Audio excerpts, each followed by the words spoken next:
ఏలూరు జిల్లా ద్వారకా తిరుమల చిన్నవెంకన్న ఉపాలయం శ్రీ బ్రహ్మరాంబ మల్లికార్జున స్వామి ఆలయంలో వర్షాల కోసం వరుణ జపం ప్రారంభించారు.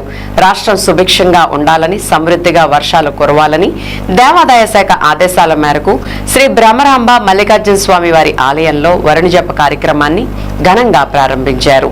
ఈ సందర్భంగా ఆలయ ఈవో త్రినాథరావు మాట్లాడుతూ రాష్ట్ర ప్రజల సంక్షేమం, రైతులకు అనుకూలంగా సమృద్ధిగా వర్షాలు కురవాలనే సంకల్పంతో ఈ వరుణ జపం నిర్వహిస్తున్నట్లు తెలిపారు.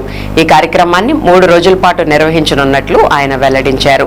ప్రత్యేక పూజలు, వేద మంత్రోచ్చరణల మధ్య వరుణదేవునికి ప్రత్యేక పూజలు నిర్వహిస్తూ రాష్ట్రంలో సకాలంలో వర్షాలు కురిసి పంటలు సమృద్ధిగా పండాలని, రాష్ట్ర ప్రజలందరూ సుభిక్షంగా ఉండాలని ఆయన ఆకాంక్షించారు.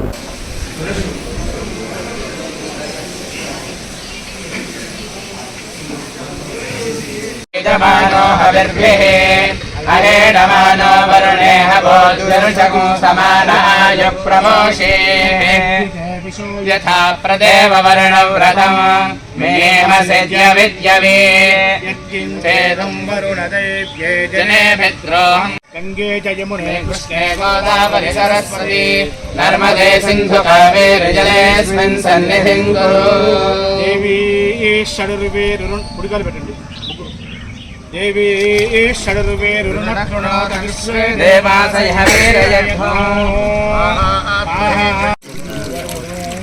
బంగారంతో అగ్రదీప్తం చేయించాలి దేవస్థానంలో మొక్కులు. ఈ సహస్రఘట జలాభిషేకంలో ఆయన ప్రధాన జన్మది. ఇప్పుడు ఆ విగ్రహాన్ని ప్రవేశించింది. తర్వాత బయట తొట్టి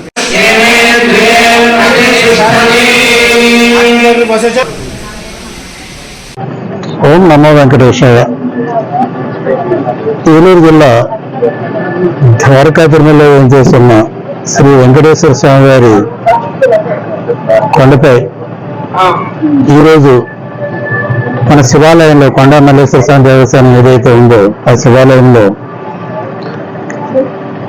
ఆంధ్రప్రదేశ్ ప్రభుత్వం వారు ఇచ్చిన ఆదేశాల ప్రకారం ఈరోజు వరుణ జపం, ఎందుకంటే వర్షాభారం వల్ల పంటలు సరిగా పండక రైతులు ఇబ్బంది పడుతున్నారు అనే ఉద్దేశంతో వర్షాలు సమృద్ధిగా పడాలని దేవాదాయ ధర్మాదాయ శాఖ పరిధిలో ఉన్న అన్ని శివాలయాల్లో ఈ వరుణ జపం అన్నది 3 రోజులు జరిపించమని కమిషనర్ గారు ఇచ్చిన ఆదేశాల ప్రకారం ఈరోజు ఉదయం ధర్మగతుల సమక్షంలో ప్రారంభించడం జరిగిందని.